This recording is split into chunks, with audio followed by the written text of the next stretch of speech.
Hi everyone, in this video, we will show you how to fix Bluetooth unavailable on iPhone.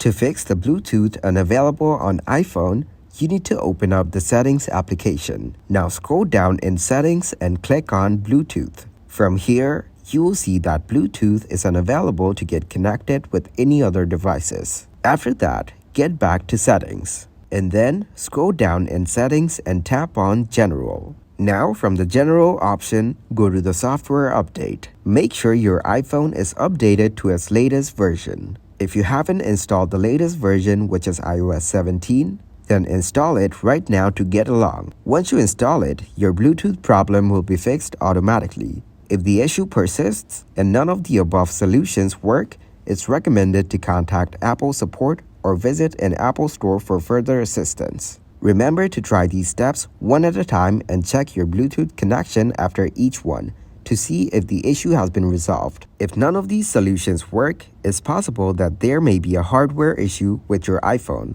or Bluetooth accessory, and you may need professional help to diagnose and fix the problem. Thanks for watching, like the video, and subscribe to the channel for more content like this.